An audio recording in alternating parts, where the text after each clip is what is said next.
진상규명 이제부터 시작이다. 왜 4시간 동안 물끄러미 쳐다만 보고 있었냐 이거야. 현장에 나가 있었잖아. 112 신고 안 들어와도 조치를 했어야 되는 거 아닙니까?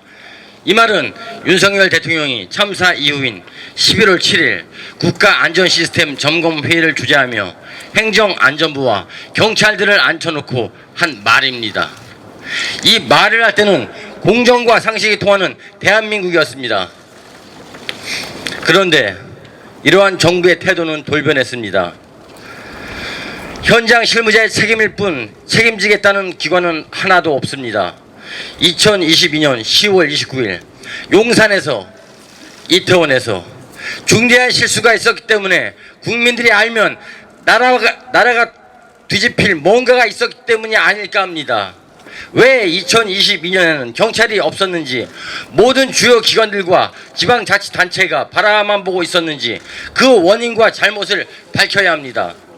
1월 17일은 대한민국 국회에서 거창하게 시작된 55일간의 국정조사의 마지막 날입니다. 그중 55일 중 25일은 정쟁으로 허비되었습니다.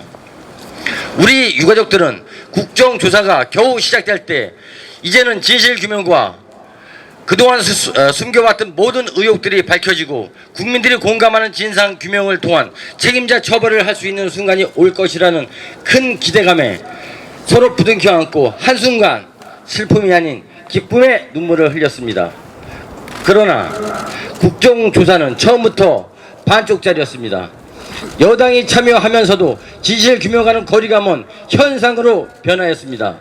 제대로 된 답변도 없고 자료도 제대로 제출 안 된 국정조사에 기쁨의 눈물은 실망의 눈물이 되었습니다. 그래도 말입니다. 국정조사 여야특위위원님들 납득할 만한 보고서가 반드시 채택되어야 합니다. 국정조사를 통해 드러난 진상에 대한 합당한 평가가 필요합니다. 의무를 다하지 못한 기관들에 대한 엄중한 경고와 국정조사 이후 밝혀져야 할 과제가 제시되어야 합니다. 그리고 국정조사를 통해 밝혀내지 못한 부분이 반드시 조사되어야 합니다. 권력이 개입하지 못하는 독립적인 조사를 통한 진상규명이 필요하고 그 조사 결과에 따라 엄중한 책임을 물어야 합니다. 독립적인 유가족들이 참여할 수 있는 진상조사 기구가 필요합니다. 희생자들이 언제 어떻게 세상을 떠났는지, 참사에 대한 대응이 얼마나 부실했는지, 참사 이후 피해자들을 어떻게 외면했는지 면밀하게 조사되어야 합니다. 국정조사 결과 보고서가 채택된 뒤 모든 의문점들과 책임들에 대한 조사가 신속하게 이루어질 수 있도록 국민의 대표이신 국회의원님들이 제 역할을 해주셔야 합니다. 정쟁의 소지가 없는 유가족이 추천하는 전문가들로 구성되는 독립조사기구가 반드시 필요합니다.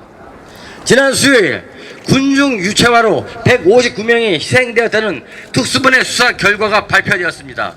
마치 희생자들의 무질서로 인해 참사가 발생한 것처럼 진실을 왜곡하고 있습니다. 이 참사의 책임자인 경찰이 희생자들에게 책임을 떠넘기는 무책임한 결론을 낸 것입니다.